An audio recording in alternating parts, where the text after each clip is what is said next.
Hello all, John here. Here are my thoughts for the fifth Sunday of Lent. I actually posted this yesterday, but I realized just now that I misspoke about something concerning the first reading from Isaiah. I want to put that right with this.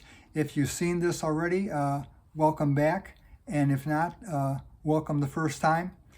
On looking forward, not back. Turn away from sin and be faithful to the gospel.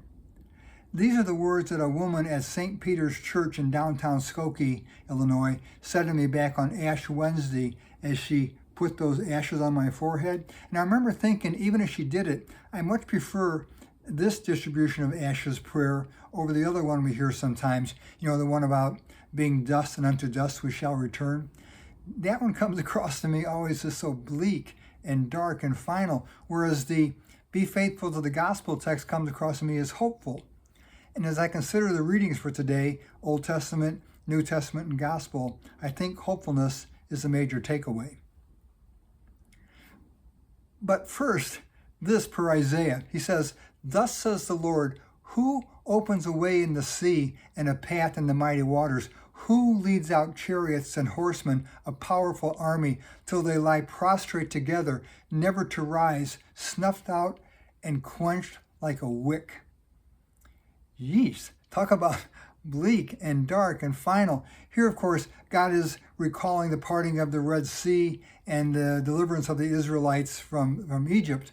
But he says this too. He says, "Remember not the events of the past, the things of long ago, consider not. See, I'm doing something new." As brightly as God's mercy shown in delivering the Israelites from Egypt, equally bright, I think, does it shine for you and me. So not dust unto dust, but hope unto hope.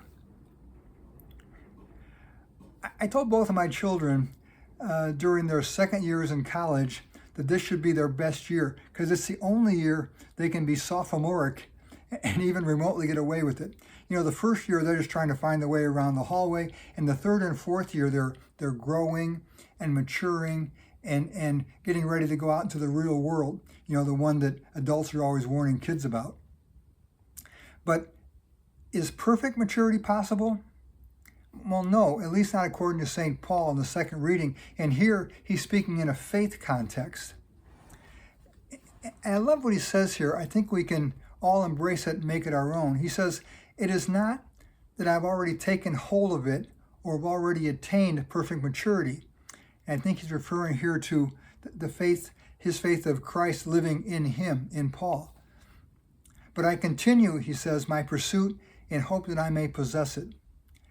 And per Paul, the key to this spiritual growth, even with all our shortcomings, is forgetting what lies behind, but straining forward to what lies ahead. This theme plays loudly in the gospel too, twice actually, with Jesus giving both the adulteress and her accusers a chance to turn away, turn away, turn away. "Teacher," they posit, and you can bet they posit this very self-righteously. He says, "This woman was caught in the very act of committing adultery. Now in the law, Moses commanded us to stone such women. So what do you say?"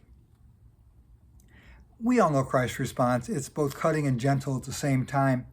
And when the woman's condemners do in fact turn away, Jesus tells her that he does not condemn her either. And he adds, "Go, and from now on, do not sin anymore."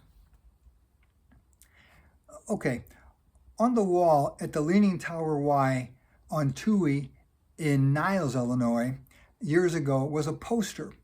And it really spoke to me. It said this: "It doesn't matter where you were standing, but the direction you were facing." Exactly. The poster was written, I think, in a physical fitness context, but it works perfectly well in a spiritual fitness context. Regardless of where we stand today, may we face at this very instant the empty tomb of Easter morning, and may we keep it and everything that it represents forever in front of us. Thanks. Peace, John.